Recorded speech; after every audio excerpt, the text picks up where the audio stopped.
So this video is actually going to hurt some egos around, so fine go for it. तो देखो, ऐसा है कि मुझे ऐसा लगता है कि लड़कियों को ऑल्दो बहुत ज़्यादा फेमिनिस्ट मूवमेंट आए और हमें ऐसा कर दिया गया, ऐसा जता दिया गया कि भाई तुमको तो बहुत सारे राइट्स अब मिल गए हैं. लाइक पहले तो लड़कियों को अलाउड ही नहीं था पढ़ना, पहले तो लड़कियों को बोलना अलाउड नहीं था, पहले तो लड़कियों को अपने हक की बातें करना अलाउड नहीं थी. तुम्हें तो बहुत ज़्यादा चीज़ें अलाउड हो गई. नहीं भाई, तुम बस प्रिटेंड कर रहे हो सोसाइटी कि हमें अलाउड है. The moment any girl speaks up for her rights, उसी मोमेंट से उस लड़की को बदतमीज़, इसको तो इज्जत करनी नहीं आती बड़ों की, इसका तो मुंह बहुत चलता है, लड़कियों के इतना बोलती है, ये सारे टैग्स दे दिए जाते हैं. लड़कियों को तो कम बोलना होता है. And I don't think so the society is still ready to accept that लड़कियां बोल सकती हैं, विच इज़ वेरी हार्श. क्योंकि as a society you have failed us. तुम हमें पढ़ा रहे हो एंड देन तुम एक्सपेक्ट कर रहे हो कि उस पढ़ाई को हम अपने जीवन में अप्लाई ना करें. तो हमने पढ़ाई क्यों की है? या तो हमारा सिलेबस अलग करवाओ. फिर अगर हम पढ़ेंगे हमें चीज़ें बेटर पता चलेगी. नॉलेज के साथ आदमी की ज़बान भी तो 4 हाथ की होगी ना, क्योंकि नॉलेज 4 हाथ ज़्यादा की है. बट वो कंसेप्ट है ही नहीं यहाँ पे. आप एक्सेप्ट ही नहीं कर पाते हो जब आप किसी लड़की को बोलते हुए देखते हो. आपको लगता है कि कोई लड़की अगर बोल रही है तो इसका मतलब उसके संस्कार गलत है. और अब बोल दो कि नहीं नहीं हम सब ऐसे थोड़ी करते हैं, वो तो बस यार कोई ज़्यादा बोलता है. तो ज़्यादा बोलना आप कब से डिफाइन करने लगे? व्हाट इज़ ज़्यादा बोलना एंड व्हाट इज़ कम बोलना? ये कौन सी किताब में लिखा है? या मैं कुछ गलत पढ़ रही हूँ, मुझे ऐसा लग रहा है. एंड अभी भी whenever women are getting married, there are families out there who don't prefer a women who speaks a lot. क्यों? क्योंकि अगर लड़की बोलेगी कुछ बुरा बोल देगी. और बुरा कैसे हो गया? अगर उसने अपनी राइट्स की बातें कर दी. अगर उसने कह दिया कि भाई क्या हो गया, खाना कभी मैं बनाऊंगी, खाना कभी वो बनाने का, तो ये गलत हो जाएगा. क्योंकि अभी बहुत सारी माएँ जो हैं वो इस बात को एक्सेप्ट नहीं कर पाई हैं कि उनकी जो औलाद है, राजा बेटा जो है, राजा बेटा भी कभी कभी उठ के खाना बना सकते हैं.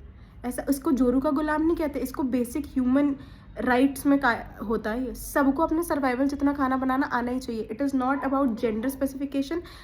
बेसिक है, बेसिक राइट्स के लिए लड़कियों को एक तो इतना लड़ना पड़ा. पहले तो सैड बात यही थी, चलो वो भी कर लिया. अब ये सोच कैसे बदले? और दूसरों के घर को छोड़ो, हम सब अपने घरों में भी ये चीज़ें फेस कर रहे होते हैं. मतलब ऑब्वियस सी बात है, जब आप बड़े हो रहे होगे सबका एक मूवमेंट आया होगा भाई, जब तुमने बोला होगा और तुम्हें बदतमीज़ करार दिया गया हो कि यार इसका, ये तो लड़की है, ये तो बहुत ज़्यादा इसका मुंह चलता है. नो भाई, ऐसा कुछ भी नहीं है कि यही है पढ़ाई लिखाई, ऐसी होती है पढ़ाई लिखाई. नहीं भाई, पढ़ाई लिखाई का पूरा पॉइंट ये था कि मैं अंडरस्टैंड करूं कि मेरे साथ क्या गलत हो रहा है. और अगर मेरे को समझ आ रहा है कि हाँ ये चीज़ मेरी बाउंड्रीज के अगेंस्ट जा रही है, तो I will speak about it. Communicate करना हैज़ नेवर बीन अबाउट कि मैं आपका बेइज्जती कर रही हूँ. It has always been about कि हाँ यार, मैं कोई चीज़ मुझे नहीं अच्छी लगी, I will tell about it, I will talk about it. लड़कों को भी कैसी लड़कियां पसंद आती है?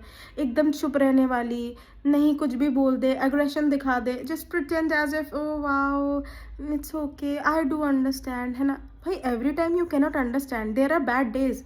Not that as a personality तुम खराब हो और तुम एक्सपेक्ट करो कि नहीं यार ये तो चुप रहनी चाहिए. And then boys also compare. जब भी you see girls out there in relationship, they don't get the respect which they deserve. क्यों? क्योंकि भाई अगर तुम बड़े ही ऐसे माइंडसेट में हो कि ट्रीट ही ऐसे किया जाता है, तो ऑब्वियस सी बात है कैसे हो सकता है. अब ये बात होगी कि नहीं यार एजुकेशन तो सेम थी. नो, एजुकेशन सेम थी, उसका भी इस बात से लेना देना नहीं है. अगर एजुकेशन सेम है लेकिन इन्वायरमेंट तो सेम नहीं. एक ही घर में बेटों को अलग बड़ा किया जाता है और बेटियों को अलग बड़ा किया जाता है. And nobody talks about it. Everybody is fine, क्योंकि सब एक आधी जनरेशन वाले एक तरफ है और हमारी जनरेशन वाले बदतमीज़ एक तरफ है. फिर वो जाता है रिबेल कर रही है, इसको इतना बोलने के लिए किसने बोल दिया? हे भगवान, इट इज़ नॉट अबाउट बोलना, इट इज़ अबाउट भाई एक कुछ मिड पॉइंट तो लेके आओगे ना कि हाँ लाइक अगर मैं आपसे किसी चीज़ के बारे में बात करूँ, अगर मान लो मैं अपने घर पे ही कहती हूँ कि भाई मुझे शादी नहीं करनी, मेरे घर वाले नहीं ओके इस कंसेप्ट से. शादी नहीं करनी क्या होता है? वो मेरे घर वाले छोड़ो, मेरी जनरेशन वाले ओके नहीं होंगे शादी नहीं करनी, क्योंकि we have all been like, इस जनरेशन में भी तो ये है ना कि यार शादी तो करनी होती है. नहीं भाई, if I am not able to take that much of responsibility, why will I get married? ये एक छोटा सा टॉपिक था, इसमें भी तुम सोचने लग जाओगे. तो अगर तुम एजुकेशन प्रोवाइड कर पा रहे हो तो तुम एज अ सोसाइटी भी तो एजुकेशन लो कि कैसे उस एजुकेशन को एक्सेप्ट करना है. अगर बोलेंगे ही नहीं और हर चीज़ में अपने पति के साथ कर लेना ये चीज़ें, मैं घूमना चाहती हूँ, उसमें पति कहाँ से आ गया? और सोसाइटी अनसेफ है, उसमें मेरी गलती थोड़ी है. लड़कियों को ही प्रिकॉशन लेने होते हैं. नहीं भाई, stop telling the women that they are wrong, they are suppose to take precaution. No भाई, you have failed us as a society. हमारी गलती नहीं है भाई इसमें। अगर तुम किसी को देख रहे हो जस्ट बिकॉज उसने छोटे कपड़े पहने और तुम डिफाइन करते हो छोटे कपड़े पहने हुए लड़कियां तो अच्छी नहीं होती, क्यों? लड़के शॉर्ट्स नहीं पहनते, और ठीक है किसी को नहीं शौक है नहीं पहनेगा, जिसका मन है वो पहनेगा। ऐसा तो नहीं है कि जबरदस्ती डाल दो। अगर कोई ओपन है तो तुम्हें क्या दिक्कत है? और अगर तुम्हें नहीं ठीक लग रहा उसको देख के तो मत देखो ना भाई। पूरे जमाने में इतने नज़ारे हैं, किसने बोला छोटे कपड़े वाली लड़की को ही देखने के लिए?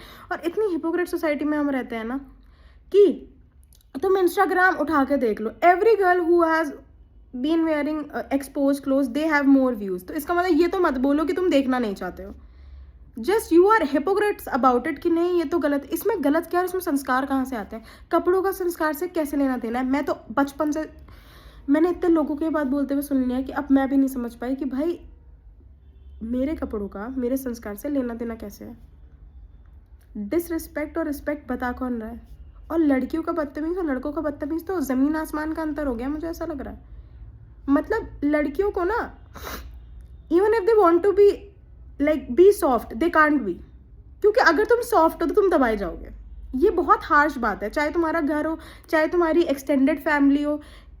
लेकिन अगर तुम्हें ग्रो करना है, तुम्हें इवॉल्व करना है, तो कहीं ना कहीं you have to outgrow your own mindset also. क्योंकि कभी कभी आप इतना बड़े हो जाते हो ना पेट्रियार्की में कि आप एक पॉइंट पर रह के आपको लगता है कि नहीं यार क्या पता what if I am only doing something wrong. लेकिन एक इनर वॉइस आती है जो कहती है कि नहीं भाई तू गलत नहीं है। जस्ट बिकॉज इनकी बुद्धि में तेरी बातें नहीं घुस रही इसका मतलब ये नहीं कि तू गलत है। And every girl who has ever tried to raise her voice, she has definitely faced this. And इतना backlash आता है सोसाइटी से, and you have to become बेशरम। अगर तुम अपना बेशरम बनना एक्सेप्ट नहीं करोगे तो ये लोग तो तुम्हें कच्चा चबा जाएंगे। दुनिया बहुत बेकार है। They just want anyone to dominate। और ये सच बात है, जो लड़की डोमिनेट नहीं कर पाती उस लड़की की लाइफ और जो लड़की डोमिनेट करती है उस लड़की की लाइफ बहुत अलग होती है। एंड डोमिनेशन हमेशा चिल्लाना नहीं होता, आप कहीं ना कहीं अपने हक के लिए आपको बोलना पड़ेगा।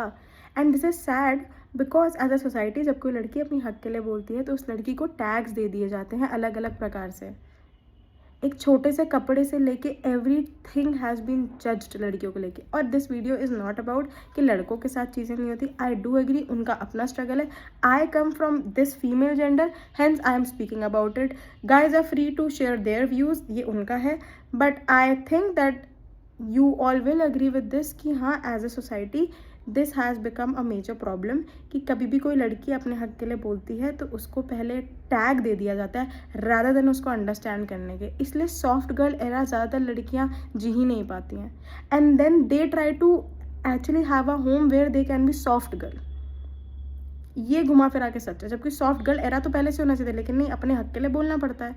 तो कौन कह रहा है कि बड़ी बड़ी किताबों में नाम छपेगा तभी तुमने कुछ फेमिनिस्ट मूवमेंट का ऐसे बना? मुझे लगता है every girl who has ever been on this planet she has been part of the feminist movement. Every women still present she is part of the feminist movement, because feminist movement has never been about this कि it will not end. मेरे को तो ऐसा लगता है, because कैसे and हो सकता है? दो तीन अलग जनरेशन हैं जिनके पॉइंट ऑफ व्यू अलग है।